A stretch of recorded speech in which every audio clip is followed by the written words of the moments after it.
Hello CAT aspirants. In this video we'll try to understand the application of creativity to CAT.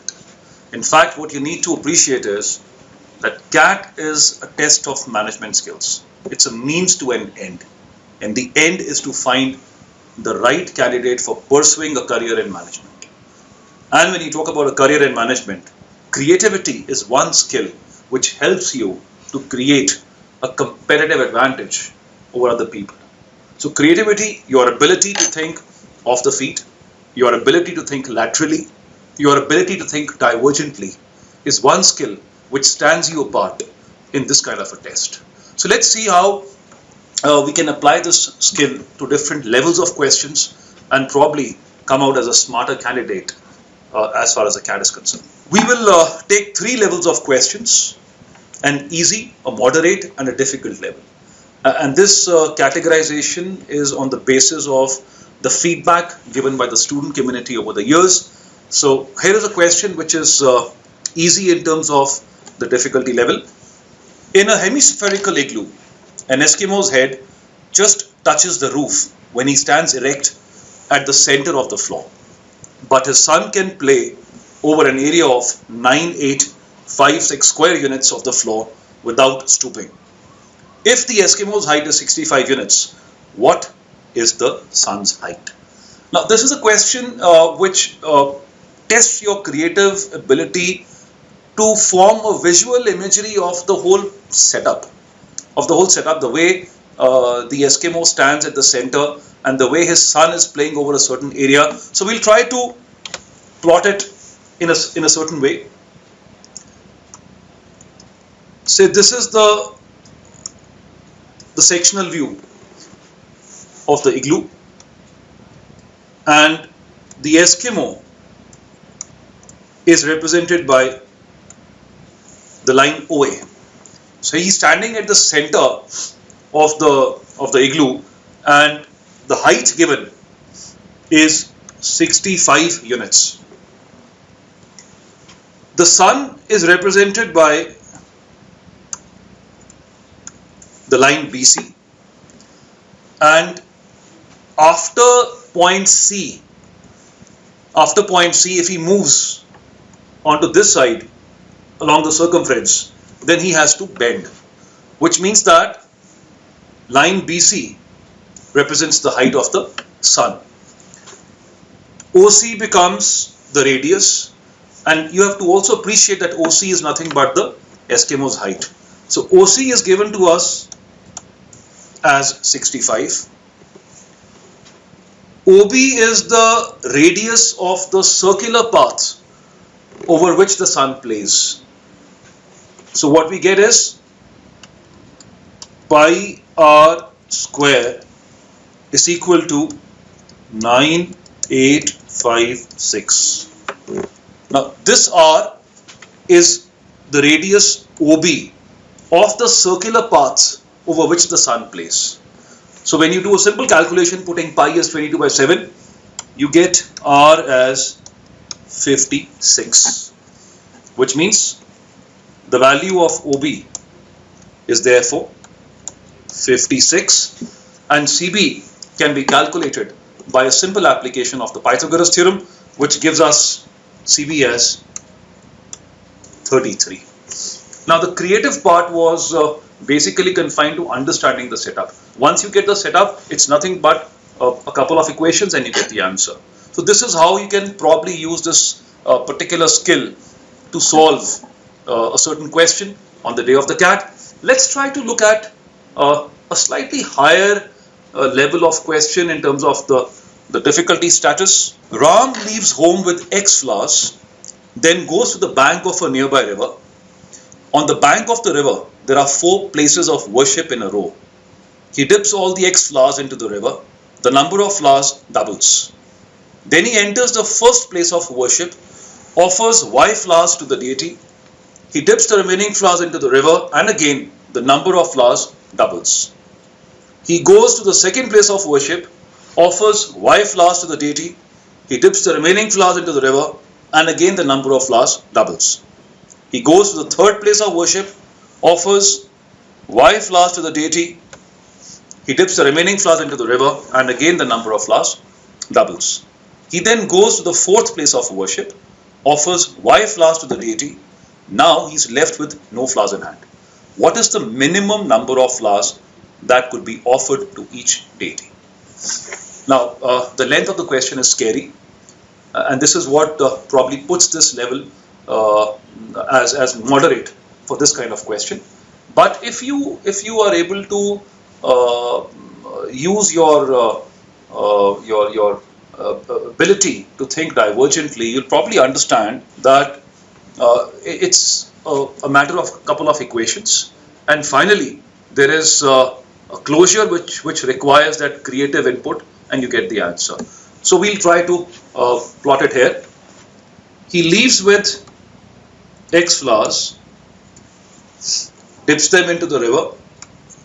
The number of flowers would become 2x, and he offers Y flowers at the first place of worship, so he's left with 2x minus y. Now with this number, he goes to the second place of worship. The number doubles, it becomes 4x minus 2y. He offers Y flowers. What he's left with is 4x minus 3y. He goes to the next place of worship. He dips the flowers before that. The number doubles, 8x minus 6y. Offers Y flowers. What he's left with is 8x minus 7y. Goes to the river, dips, the number doubles, 16x minus 14y.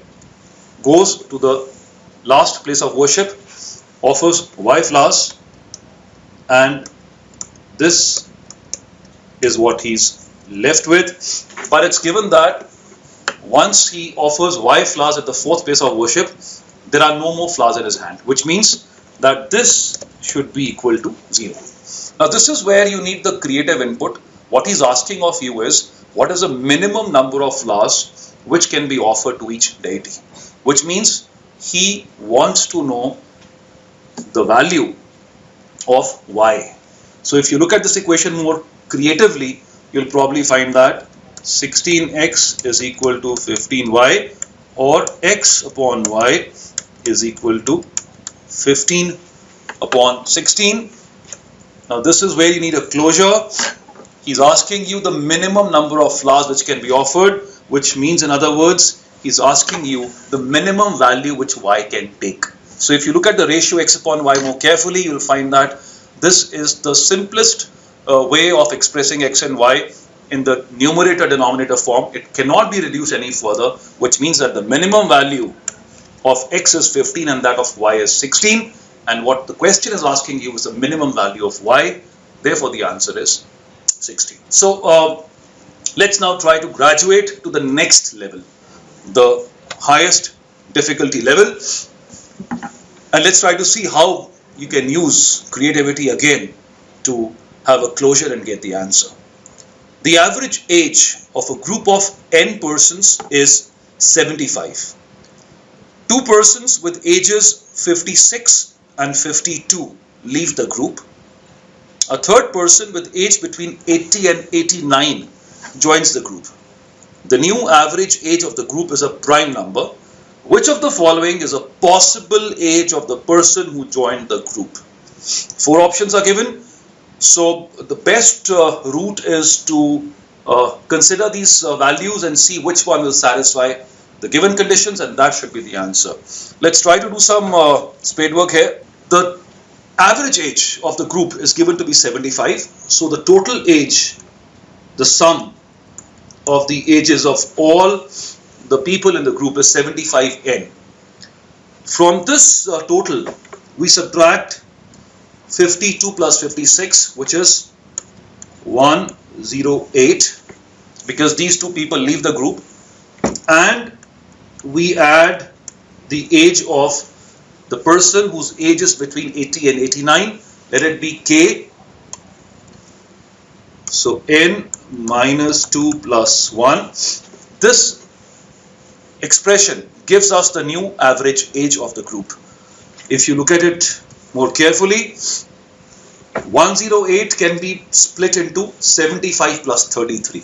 So it becomes 75n minus 75 minus 33 plus k upon n minus 1,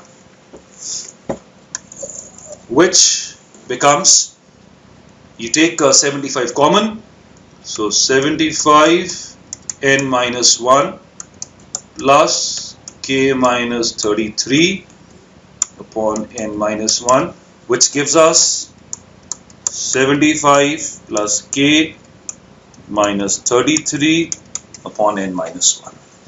Now what we need to do is, we need to focus on this particular expression. To 75, we are adding a certain value which will give you a prime number. Now we just need to go to the options and see which one will satisfy this, and that would be the answer. Now the way you split it, the way you split the whole expression and finally narrow down to this particular part is where creativity is required.